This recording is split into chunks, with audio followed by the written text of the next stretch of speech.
नमो नमः। आज हम प्रारंभिक रचनानुवाद कौमुदी के 18वें अभ्यास का अध्ययन करेंगे। देखिए, 18वें अभ्यास में सर्वप्रथम क वर्ग में है कुछ शब्दरूप हैं, जैसे करीन जिसका अर्थ होता है हाथी, पक्षिन का अर्थ है पक्षी, दंडिन इसका अर्थ होता है सन्यासी व दंडधारी जिसे हम मुनि कहते हैं या इत्यादि इत्यादि। फिर है विद्यार्थीन जिसका अर्थ है विद्यार्थी जैसे आप लोग हैं, स्वामीन स्वामी अथवा मालिक भी जिसे कहते हैं वो भी स्वामीन में आता है, मंत्रीन मंत्री, ज्ञानीन ज्ञानी, योगीन योगी तथा त्यागिन का अर्थ होता है त्यागी। एवं एक और शब्द है धनिन जिसका अर्थ होता है धनी। फिर है कुछ धातु रूप, जैसे शेप धातु का अर्थ है सेवा करना, लव धातु का अर्थ है पाना प्राप्त करना, वृद्ध धातु का अर्थ है बढ़ना, मुद जिसका अर्थ होता है प्रसन्न होना, सह इसका अर्थ है सहन करना, याच का अर्थ है मांगना। फिर आता है ग वर्ग में कुछ अव्यय शब्द हैं, जैसे सकृत इसका अर्थ है एक बार, असकृत बार बार, मुहुहु बार बार, पुनः फिर। तो यहाँ हमें एक नया शब्द रूप भी जानने को मिलेगा और आत्मनेपदी धातुओं के रूप जो कि हमारे लिए नए हैं। इससे पूर्व हमने परस्मैपदी धातुओं के रूप पढ़ रखे थे, जैसे भवति भवता भवंती के तुल्य ही चलते थे लगभग, किंतु यहाँ सेव धातु के रूप जब हम पढ़ने जा रहे हैं तो ये हमारे लिए एक तरह से नया है। देखिए, सूचना में कहा गया है करीन से धनिन तक के रूप, आज जितने भी शब्द रूप हैं, जितने नए शब्द आए हैं उन सभी शब्दों के रूप एक समान चलेंगे। फिर धातुओं में भी जितने भी धातुएं हैं, जितनी भी धातुएं हैं उन सब के रूप भी एक समान ही चलेंगे। करीन शब्द के पूरे रूप ये तो व्याकरण में दिया है कि आप लोगों के लिए गृह कार्य भी दे रखा है। करीन शब्द के पूरे रूप स्मरण करो। देखो शब्द 10 रचनानुवाद कौमुदी के 10वें शब्द में इसका है पक्षिन आदि के रूप इसी प्रकार चलाओ। नियम 10 इन शब्दों में लगेगा करीन पक्षिन मंत्रिन। ये नियम 10 ना दे के शब्द रूप 10 देना चाहिए। फिर आता है शेप धातु।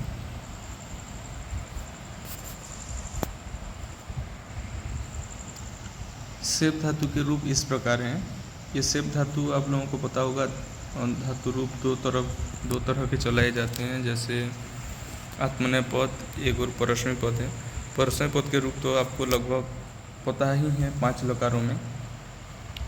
अब आत्मनेपद की धातुओं के रूप देखो, शेप के हैं, जैसे इसे हम एक रूप को स्मरण कर लें तो बाकी के रूप ऐसे ही समान ही होंगे लगभग। इसमें शेप में अते एते अंते ये प्रत्ययों के चिन्ह लगते हैं। इससे हमारे शब्द धातु के रूप बनते हैं शेप धातु के।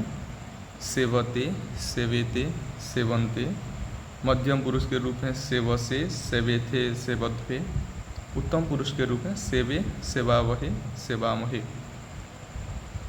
इसी के समान लभ धातु जिसका अर्थ है प्राप्त करना पाना, इसका भी रूप ऐसे ही होगा लभते लभेते लभन्ते, लभसे लभेथे लभध्वे, लभे लभावहे लभामहे।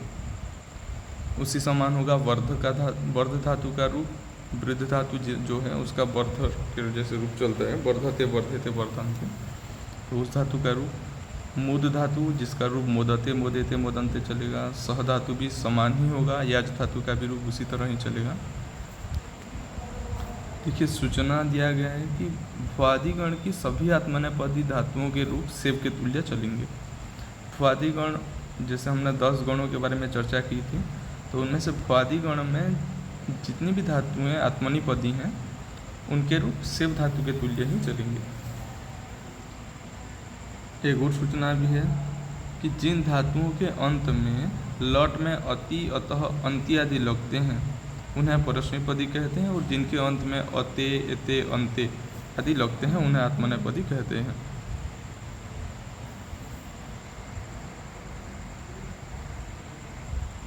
क्षमा कीजिएगा, डिस्टर्बेंस हो गया था। सूचनाचार में है, अभ्यास 5, 6 एवं 7 में दिए गए प्रथमा द्वितीया के नियमों का पुनः अभ्यास करें।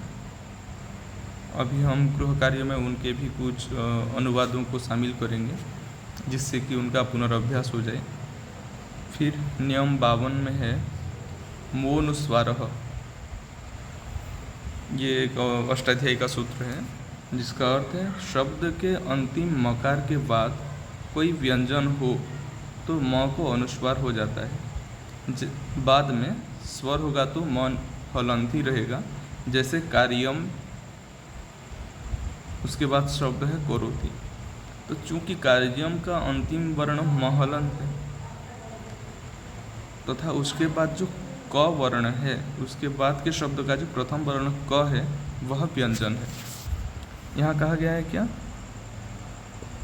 कि म हलंत के बाद कोई भी व्यंजन वर्ण हो, क से लेकर के क्ष तक जितने भी व्यंजन वर्ण हैं, अगर कोई भी उनमें से हो तो म का क्या हो जाएगा, ये म चल करके इसके जगह अनुस्वार में परिवर्तित हो जाएगा। जैसे कार्यम करोति, यहाँ देखिए कार्यम जमा करोति है तो महलंत के जगह क्या हो गया, ये महलंत जो है उसके पूर्व के अक्षर के ऊपर अनुस्वार के रूप में लग गया है। जैसे सत्यम जमा बदम, महलंत है जो कि त्य के ऊपर अनुस्वार के रूप में रह गया है। गृहम जमा गच्छति, गृहम गच्छति, गृहम जमा अगच्छत, गृहम अगच्छत।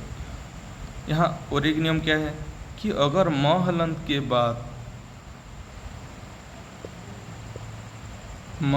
के बाद अगर स्वर वर्ण हो,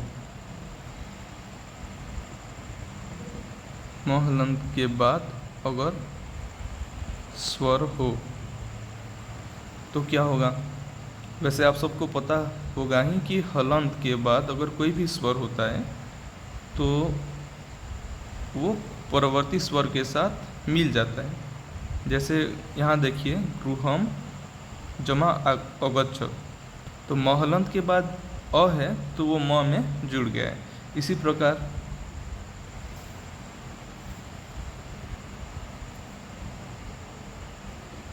म हलंत जमा आ होगा तो दोनों को मिला के क्या हो जाएगा, माँ हो जाएगा। इसी प्रकार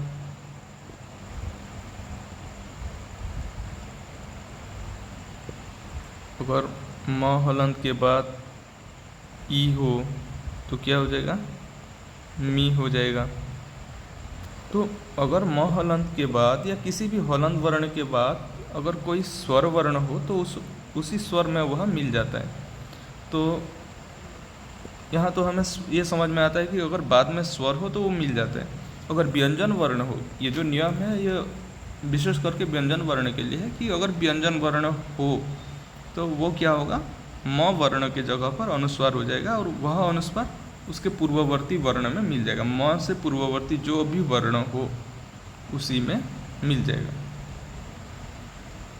जैसे गृहम अगच्छत, गृहम अगच्छत, कार्यम जमा करोति, कार्यम करोति, सत्यम जमा वद, सत्यम वद, गृहम जमा गच्छति, गृहम गच्छति।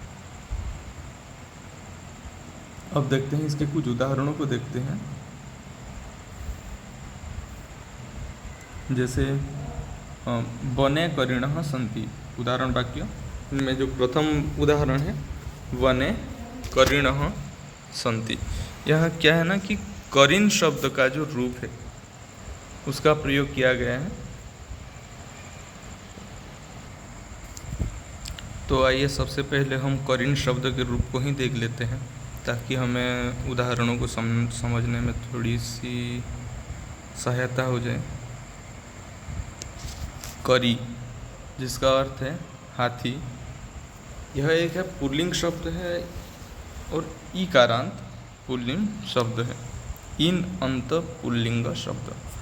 इसके रूप कैसे चलेंगे? ई इनो इनह, जो शब्द के बाद प्रत्यय लगने पे ही हम प्रयोग कर सकते हैं। यह हमने पढ़ा था अभ्यास, शायद प्रथम या दूसरे अभ्यास में।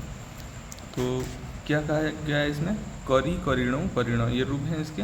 प्रथमा विभक्ति में है करी करीणौ करीण, द्वितीय विभक्ति में है करीणम करीणौ करीण। इसी क्रम से करीणा करीभ्याम करीभिः, करीणे करीभ्याम करीभ्यः, करीणः करीभ्याम करीभ्यः, करीणः करीणोः करीणाम, करीणी करीणोः करीषु, हे करीन हे करीणौ हे करीणः।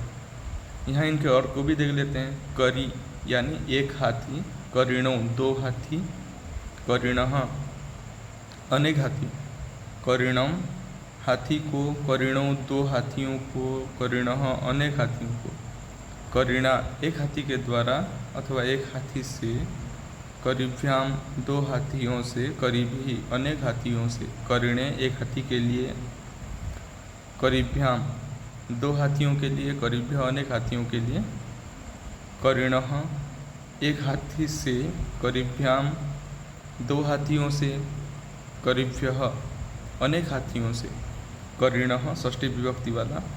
तो करीणः इसका अर्थ होगा हाथी का, करीणों हाथी दो हाथियों का, करीणाम हाथियों का अथवा अनेक हाथियों का, करीणी हाथी पर, हाथी के ऊपर अथवा हाथी में, करीणों दो हाथियों पर, करीषु अनेक हाथियों पर, अनेक हाथियों में। हे करीन संबोधन पद है, हे हाथी, हे करीन, हे करीणो, हे करीण, यह संबोधन पद है।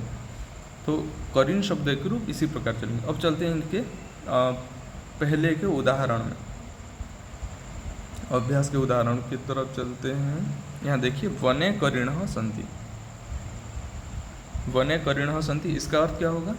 वने अर्थात जंगल में, करीणः, करीणः कौन सा वचन है, कौन सी विभक्ति? प्रथमा विभक्ति है। कौन सा वचन? बहुवचन। वने करीणः सन्ति अर्थात जंगल में हाथी हैं, बहुवचन।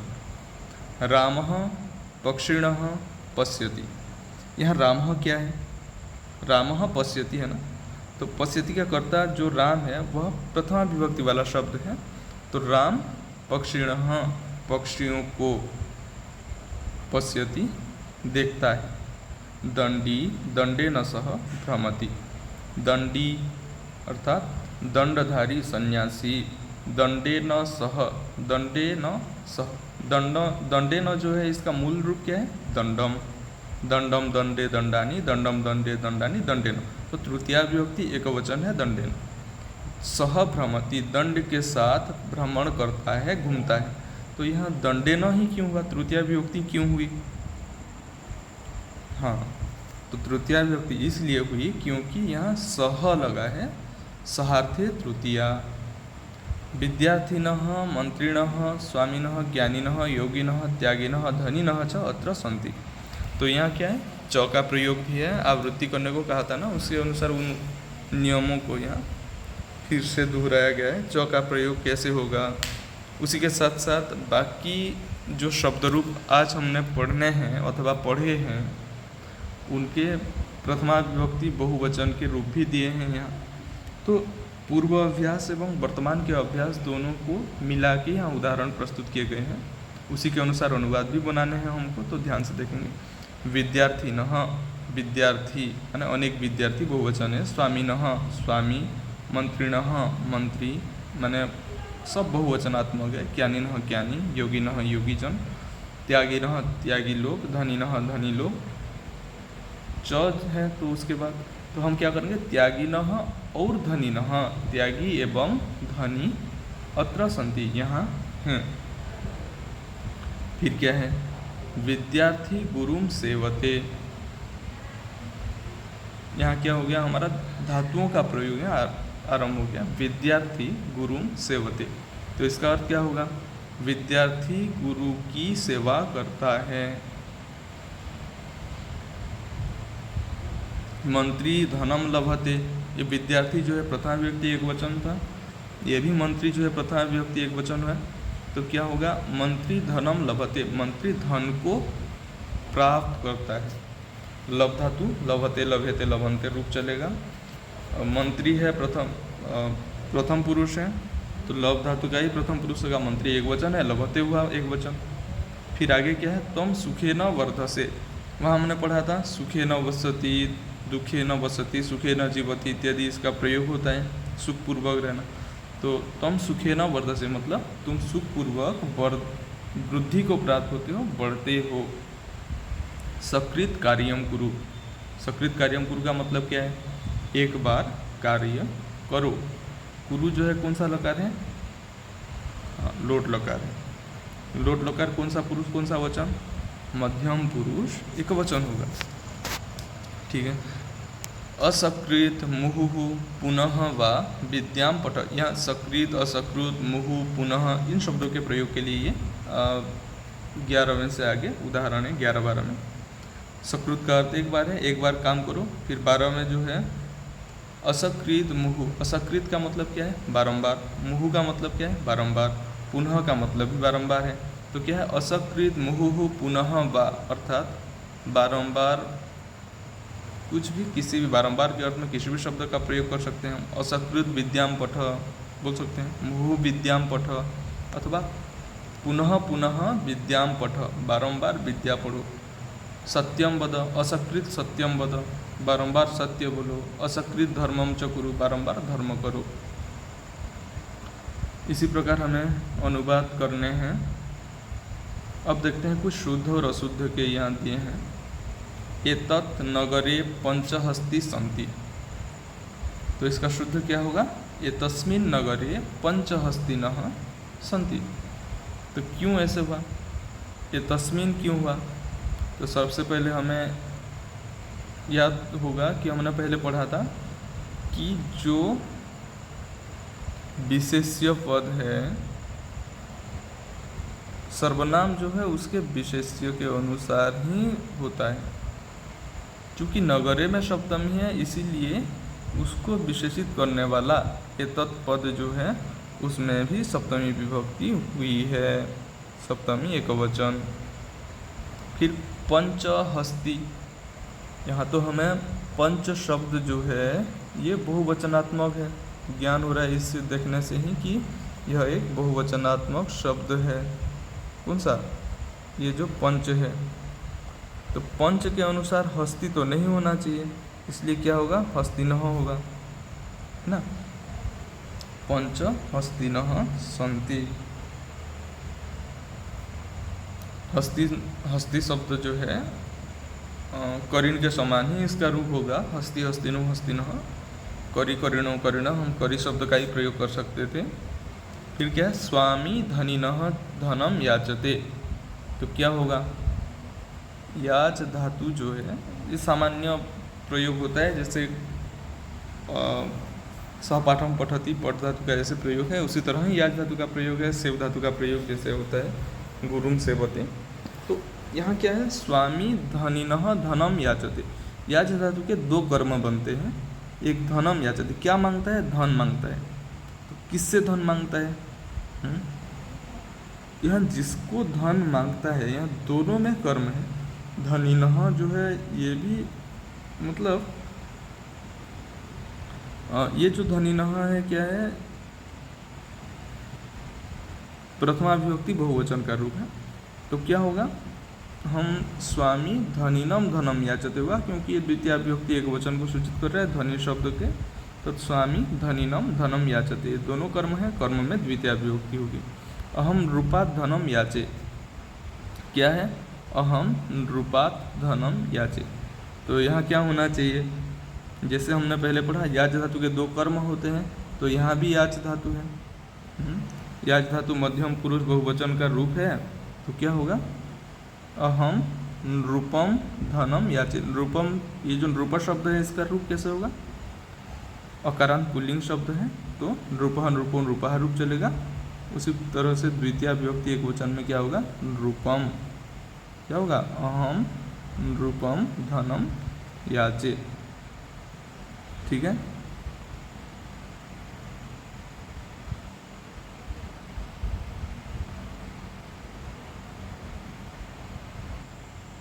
अब देखिए चौथे नंबर पर कुछ काम दिए हैं, जो कि ग को द्विवचन और बहुवचन में बदलो। क्या जाए?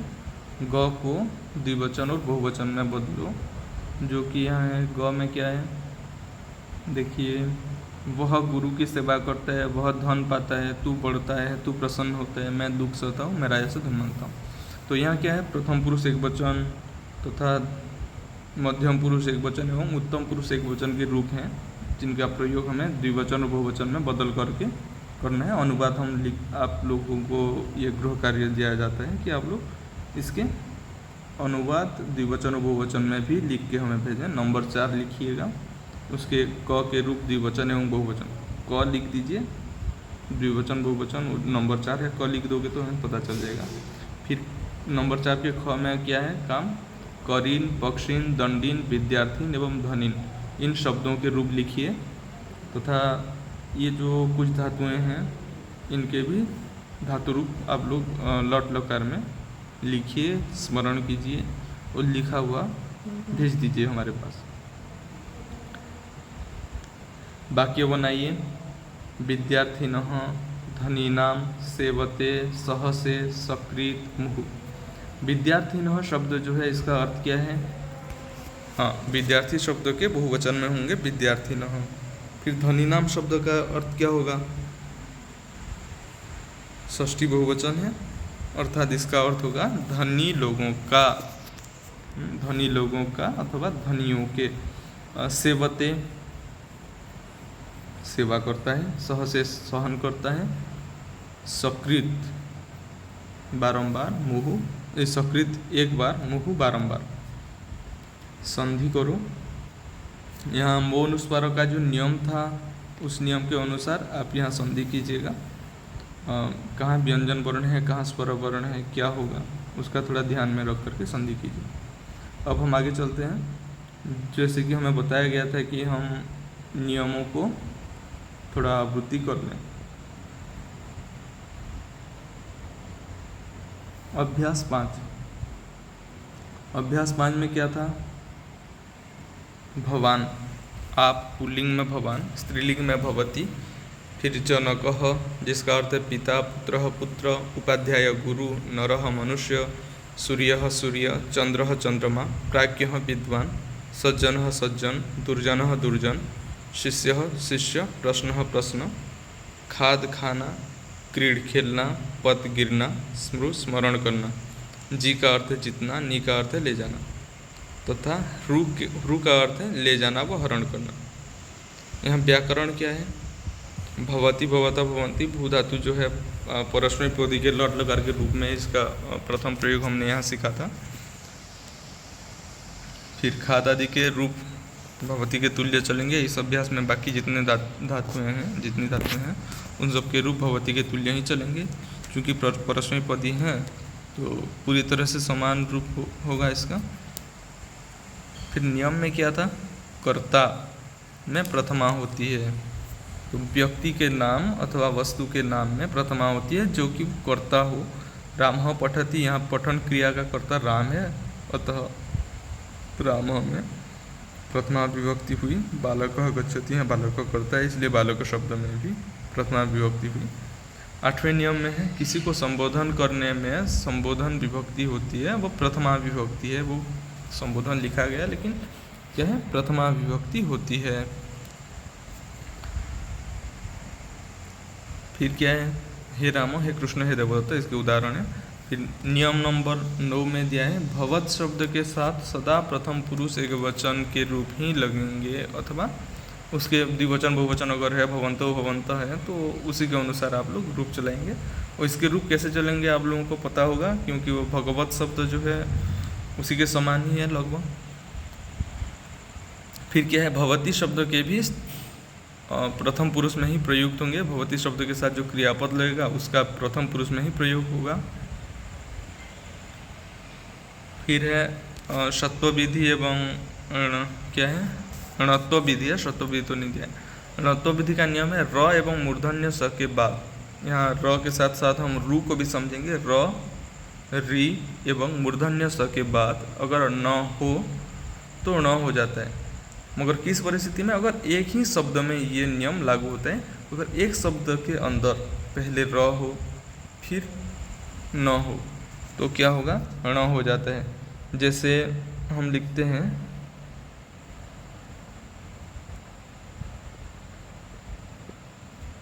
रामेण, क्या लिखे? रामेण।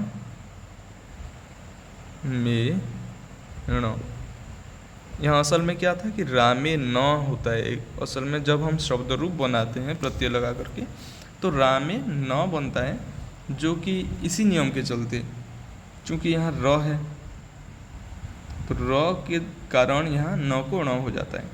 यदि स्वर वर्ण हो, ह य व र क वर्ग प वर्ग इत्यादि न एवं र एवं न के बीच अथवा मूर्धन्य स एवं न के बीच आ जाए तो भी ये नियम लागू होगा कि र के बाद न है तो ण हो जाएगा।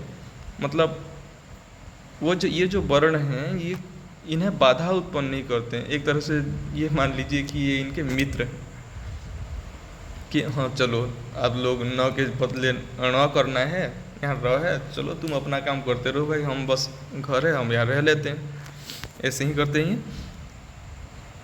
इन शब्दों में यह नियम लगेगा राम, ईश्वर, नृप, ग्राम, पुत्र, नर, सूर्य, चंद्र, शिष्य। यहाँ सब तृतीया विभक्ति में ये रूप देखने को आपको मिलेगा ण होगा, क्योंकि राम इसमें र है, ईश्वर इसमें र है, नृप इसमें री है, ग्राम यहाँ भी र है, पुत्र यहाँ भी र है, नर यहाँ भी र है, सूर्य यहाँ भी र है, चंद्र में भी र है तथा शिष्य में मूर्धन्य ष है। अतः यहाँ शिष्येण, चंद्रेण, सूर्येण, नरेण, पुत्रेण, ग्रामेण, नृपेण, ईश्वरेण, रामेण हो जाएगा। अतः इसमें तृतीया एक वचन में एण और षष्ठी में अणाम लगेगा, रामाणाम, ईश्वराणाम, शिष्याणाम इत्यादि इत्यादि। अब आगे चलते हैं इसके अनुवाद वाले पेज की तरफ। यहाँ आप लोगों ने इसका अनुवाद किया था। हम अनुवाद तो नहीं करेंगे अभी, इतना मतलब बहुत अधिक समय हो जाएगा। आप लोग अनुवाद थोड़ा ध्यान से देख लीजिएगा। अब देखिए ये लकीर आ गई कहाँ से।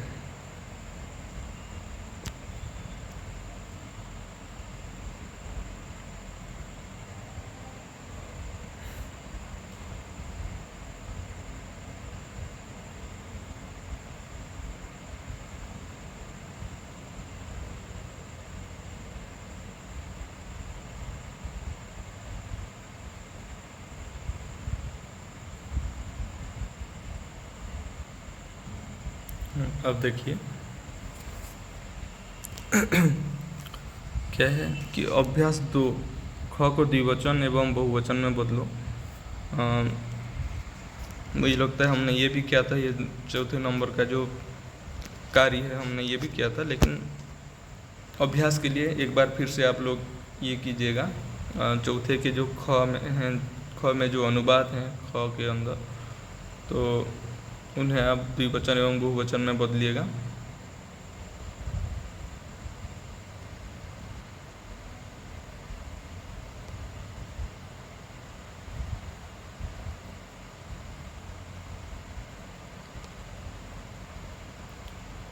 फिर है इन धातुओं के लट के पूरे रूप लिखिए। भू, पट, गम, वद, आगम, दृश्य, स्था, पा, घ्रा, सत, खा, नी, री, इनके रूप लिखो। ये तो दिया है, लेकिन आप लोग एक बार प्रत्यास्मरण कर दीजिए, पुनः स्मरण कर दीजिए। इन शब्दों के पूर्व रूप लिखिए। राम, बालक, मनुष्य, नर, जनक, पुत्र।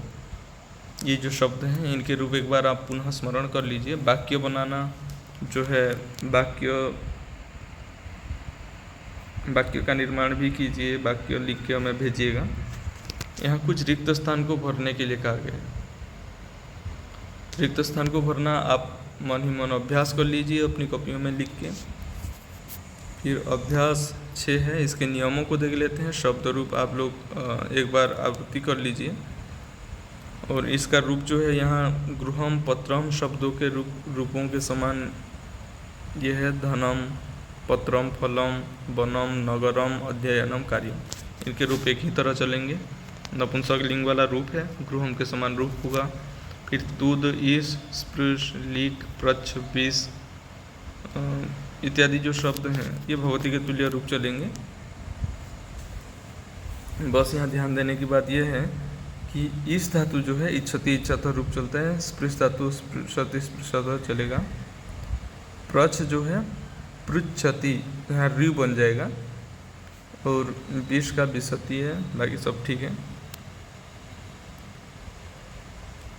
यहाँ है कर्म कारक का प्रयोग है, कर्मणि द्वितीया, कर्म कारक में द्वितीया विभक्ति होती है। और कर्म कैसे पहचानते हैं? अगर क्या अथवा किसको, ये दो प्रश्न करके हमें जो इसका उत्तर प्राप्त होता है वही कर्म है।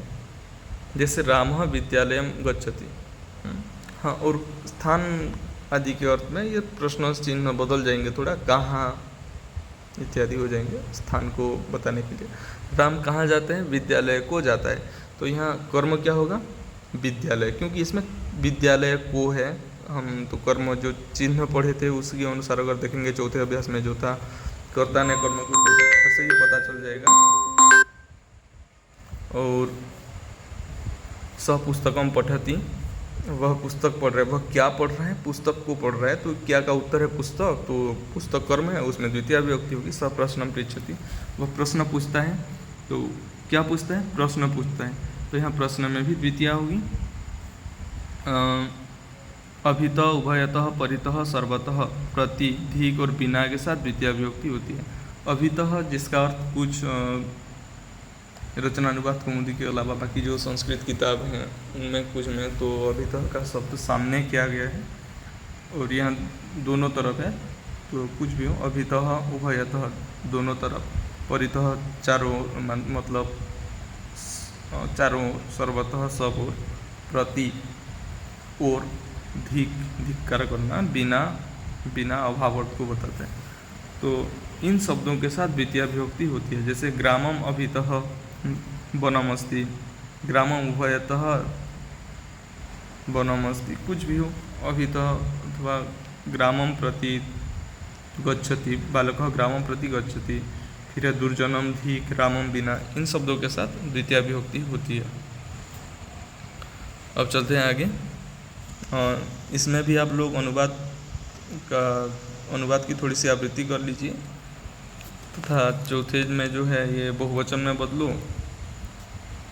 क, ख, ग इनको बहुवचन में बदलने को कहा गया है, तो आप केवल इसका पुनः अभ्यास कर लीजिए। फिर सातवें अभ्यास में जो है, एक मिनट, इसमें जो था, हाँ, वाक्य बनाने को कहा गया है, तो अब लोग इस पर भी ध्यान दीजिएगा। अगर हाँ अभ्यास अगर कर सकते हैं तो सही बात है, नहीं तो अनुवाद जो है इसको आप नया लिखने के बजाय जो पहले लिखे थे उसको भी देख के आवृत्ति कर सकते हैं कि किसका अनुवाद क्या हो रहा है, कैसे हो रहा है। और थोड़ा ये सोचते हुए अभ्यास करते चलिएगा कि यहाँ ये विभक्ति क्यों हुई, अथवा यहाँ यही पुरुष यही वचन क्यों हुआ, क्रिया को देख के। मतलब थोड़ा सा तार्किक चिंतन करते हुए तर्कपूर्वक आप लोग खुद से प्रश्न करके समझने का प्रयास कीजिए, जिससे कि आप लोग ठीक से इसे समझ जाएं, अथवा यह हमारे मन में रह जाए कि किस लिए क्या हो रहा है।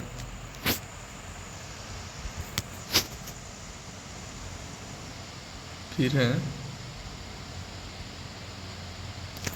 सातवां अभ्यास, जिसमें था आकारांत शब्द रूप।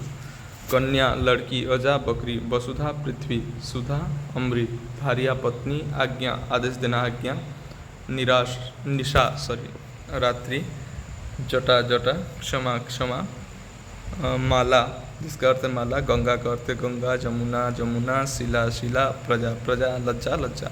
तो इनके रूप रमा, रमे, रमाह के तुल्य चलेंगे। चुराना, चिंता करना, कहना, भक्ष्य, खाना, रच, बनाना। तो यहाँ क्या है, चूर का अर्थ जो है चुराना, इसके रूप थोड़ा सा इसमें एक यकार आ जाता है बीच में, चोरयति, चोरयतः, चोरयंती हो जाता है। चिंत का चिंतयति, चिंतयतः। हाँ, एक और बात, चूर जो है ऊ है, चुरयति ना होकर के चोरयति हो जाता है, ओकार हो जाता है। उसी के समान कथयति, चिंतयति, भक्षयति, रचयति इनके रूप भी चलेंगे। फिर व्याकरण में है, ये तो बताया गया है, और शब्द रूप, धातु रूप, सूचनाएं हैं। फिर संस्कृत में क्रिया के 10 प्रकार के रूप बनते हैं, इन्हें लकार कहते हैं। लकारों के बारे में हमने इस अभ्यास में पहले भी चर्चा की थी। उनमें से 5 लकारों का प्रयोग हमारे इस प्रारंभिक रचनानुवाद कौमुदी में है। लगभग 5 लकारों से ही हम कथित भाषा में प्रयोग किया करते हैं अधिकतर, तो इसलिए प्रारंभिक है, तो इसमें 5 लकारों का ही प्रयोग दिया गया है। और इसी के साथ साथ हम यहाँ लंग लकार का प्रयोग भी पढ़ेंगे, क्योंकि 5वें में शायद था लौट लकार, छठे में लोट लकार एवं इसमें लंग लकार। लंग लकार में क्या है? लंग लकार का अर्थ क्या है? भूतकाल, अतीत काल। इसमें कुछ नियम भी दिए हैं। सूचना दिया है कि धातु से पहले अ लगेगा, अंत में संक्षिप्त रूप, जैसे अपठत, अगच्छत इत्यादि। पठती है, ई को हटा दीजिए और उसके बदले प से पहले एक अ लगा दीजिए, अपठत। उसी तरह आप लोगों को याद है, फिर भी एक बार देख लीजिए। उसी के समान बाकी जो चूर आदि के रूप हैं, उनके लंग लकार के रूप आप बनाने का प्रयास कीजिए, अथवा लिखे हुए हैं तो उनकी आवृत्ति कीजिए। नियम 13 में है गमन, चलना, हिलना, जाना। गत्यर्थक धातु अथवा कंपनार्थक धातु जो भी हैं उनके साथ द्वितीय विभक्ति होती है, जैसे ग्रामम गच्छति, गृहम गच्छति। आगे चलते हैं इसी के अभ्यास के तरफ। 7वें अभ्यास के जो अनुवाद हैं उनको आप देख लीजिए एक बार। और ऐसे ही नहीं, अनुवाद देखने के समय अथवा किसी भी किताब को पढ़ते समय आप लोग इसमें ये क्यों हुआ, क्यों, इस प्रश्न को मन में बैठा के रखिए, ताकि इसके उत्तर के लिए आप जब प्रयास करेंगे तो उससे आप लोगों को ऐसे किसी भी विषय में हो, क्यों अगर ये प्रश्न रहते हैं तो इसी के साथ साथ आप लोग उस विषय में सोचने लगते हैं तथा वो विषय आपके मन में बैठ जाता है। जैसे यहाँ शुद्ध अशुद्ध में हम एक बार देख लेते हैं। सह ग्रामे अगच्छत, सह ग्रामे अगच्छत की जगह ग्रामम अगच्छत क्यों होगा? ग्रामम ही क्यों? द्वितीय विभक्ति क्यों? तृतीय विभक्ति क्यों? तो इसका नियम क्या है? क्या गत्यर्थक धातुओं के साथ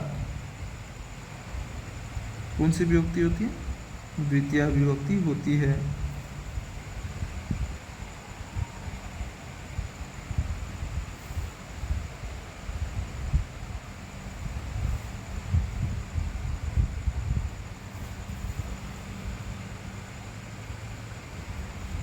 फिर आगे क्या है? सह कन्याया अरक्षत, सह कन्याम अरक्षत होगा, क्योंकि यहाँ कर्म है। किसकी मतलब किसकी रक्षा की? वैसे कन्याया जैसे सुनाई दे रहे हैं, लेकिन मतलब ये किसको रक्षा किया उसने, तो कन्या को रक्षा किया। अहम गृहम अगच्छत, अहम गृहम यहाँ तो सब कर्ता एवं कर्म सही है, तो अगच्छत की जगह अगच्छम होगा। क्यों होगा?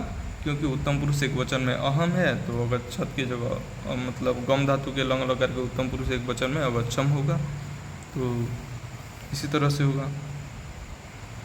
फिर आगे ये जो बहुवचन में बदलू है इसे देख लीजिएगा।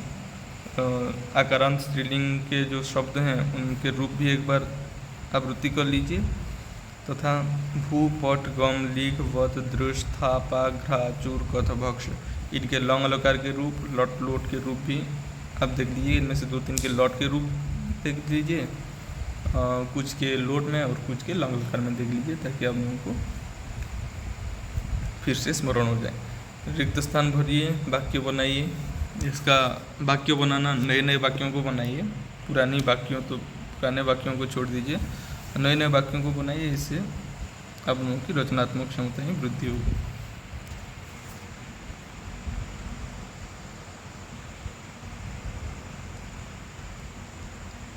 आज के लिए इतना ही। जो गृह कार्य दिए गए हैं उसे करके संपन्न करके हमारे पास भेज दीजिएगा। विशेष करके आज का जो अभ्यास है 18वां अभ्यास, इनके अनुवाद, इसके अनुवाद में वचन परिवर्तन, इसमें आए हुए शब्द, इसकी धातु रूप तथा इसमें जो वाक्य हैं एवं संधि। मतलब ये पेज नंबर 37 के लगभग सभी नंबर आपको समाप्त करने हैं, कंप्लीट करने हैं। ठीक है।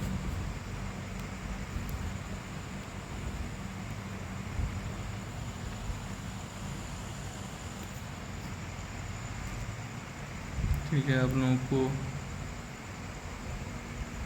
आज के लिए बस इतना ही। धन्यवाद।